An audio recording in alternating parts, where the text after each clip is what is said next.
Alrighty, folks. So apparently it's a new thing online for women to just post their L's. They're now posting texts from their exes talking about how their exes are really bad, but a lot of the texts aren't that bad. I don't know what women have decided on this whole, we are going to just release text messages that are totally not for public consumption to make our boyfriends look bad when they're not really doing something bad. Like, I understand that the desire for victimhood is now just the driving desire in a lot of celebrity hearts.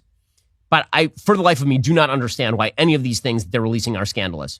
This is true of the Jonah Hill text where he's like, maybe you shouldn't pose, in a bathing suit in this particular pose. And like years later, his ex-girlfriend's like, this is terrible. And he was trying to control me. Well, then you break up with him. I don't understand. Like, why is that anybody else's business but yours? It's your decision whether to be in a... Well, now we have BB Rexa. Now, I'm not going to pretend I know who this person is because I have no idea who it is. Right? Every artist past about 1890 is a stranger to me. But apparently BB Rexa is some sort of singer, an alleged singer. And on her Instagram, she shared a text message she received criticizing her for gaining 35 pounds.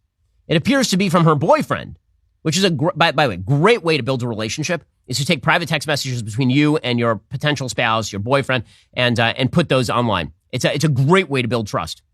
And here is the actual text message that we're supposed to feel super bad for her about. Quote, "Hey, I never said you weren't beautiful. I never said I didn't love you. In fact, I said how beautiful you are and how much I loved you. I always said I would be honest with you, and your face was changing, so I told you it was. That was the conversation we were having, and you asked, because I care. Would you rather I lied to you? You gained 35 pounds, obviously you gained weight, and your face changes. Should I just pretend it didn't happen and that it's okay? Come on, I gained 3 pounds, and you call me chubs and fat. Doesn't mean you don't love me. If you're trying to find reasons to break up, this makes sense, but it's not the real reason. If you're unhappy with me or yourself or with life and don't see a future with us, that's okay, that's the reason. Don't use something like that to weaponize your anger or anxiety or any insecurity you may have. I always found you to be beautiful and loved you no matter what. I think it's important for you to think about things and write things down, speak to a therapist, and do this retreat thing to get to the root of the problem. Let me know if you'd like to speak if you need more clarity. Love you." Okay, so I have a question. Is that supposed to be her boyfriend being a bad person? Her boyfriend seems delightful. I mean, truthfully, like that's a nicer message than like 98% of dudes send to their spouses and or girlfriends. Like that is a wildly nice message. It sounds like she asked him, "Do I look fat in this dress?" And that was his answer, which was, "You're beautiful and I love you. But yeah, you look fat in the dress. And you told me to tell you to be honest, so I'm being honest now." So first of all, he violated the cardinal rule. The cardinal rule is, if your wife asks if she looks fat in the dress, the answer is always no. It doesn't matter if she looks like a hippopotamus stuffed into a Tootsie Roll. Does not matter. She's beautiful. But he actually gave her the honest answer. And that is a mistake, apparently, so egregious that she put that online. How dare he answer a simple question? This apparently was during a May appearance on the Jennifer Hudson show. She talked about her weight gain, and she's apparently been doing this kind of routine publicly about why people are being mean to her because of her weight gain. Yeah, not everything makes you a victim. Not everything in life makes you a victim. In fact, thinking about yourself as a victim makes you a victim of yourself, not of anybody else. This sort of narcissistic garbage is so ridiculous. And honestly, people with lives don't have time for this. I gotta tell you, I'm covering it specifically because I'm saying don't do this in your life. If you have a life and you have things to do, you don't have time for this. And by the way, you should have a partner who is able to tell you honestly when something is wrong. If you ask them if you have broccoli in your teeth, they should be able to tell you without fear that you're going to blow up on them and post it on Instagram. Oh, so silly. Have you ever invested in a nice jacket, shoes, maybe even a nice dinner? Your bedding shouldn't be any different. Start investing in your best sleep with Boll and Branch. They make the only sheets that get softer with every wash. Boll and Branch sheets are made from the finest 100% organic cotton threads on earth. They feel buttery to the touch. They're super breathable. They are perfect for both cooler and warmer months. Their signature hem sheets were made with luxurious threads. They're made without pesticides, formaldehyde, or other harsh chemicals. Best of all, Boll and Branch gives you a 30-night risk-free trial with free shipping and returns on all orders. You're not going to want to return them.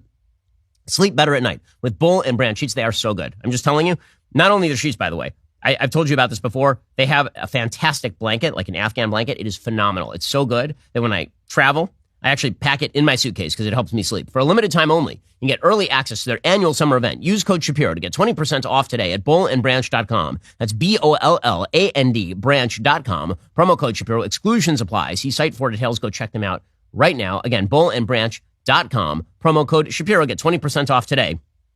It's a fantastic deal. You're not going to regret it. Your sleep quality will improve. I'm just telling you it's going to happen. Bollandbranch.com, promo code Shapiro. If you run a small business, you need to plan ahead. One of the best ways to do that is by using Stamps.com to help mail and ship. Stamps.com lets you print your own postage and shipping labels directly from your home or office. It's ready to go in minutes, so you can get back to running your business sooner. Stamps.com offers rates you can't find anywhere else, like up to 84% off USPS and UPS. Plus, they automatically tell you your cheapest and fastest shipping options. For 25 years, Stamps.com has been indispensable for over 1 million businesses. Get access to the shipping services you need to run your business directly from your computer. No lines, no traffic, no waiting. You can print postage wherever you do business. They even send you a free scale, so you'll have everything you need to get started. Here at Daily Wire, we don't waste our time, which is why we've been using Stamps.com for years and years and years. Set your business up for success by starting with Stamps.com today. Sign up with promo code Shapiro.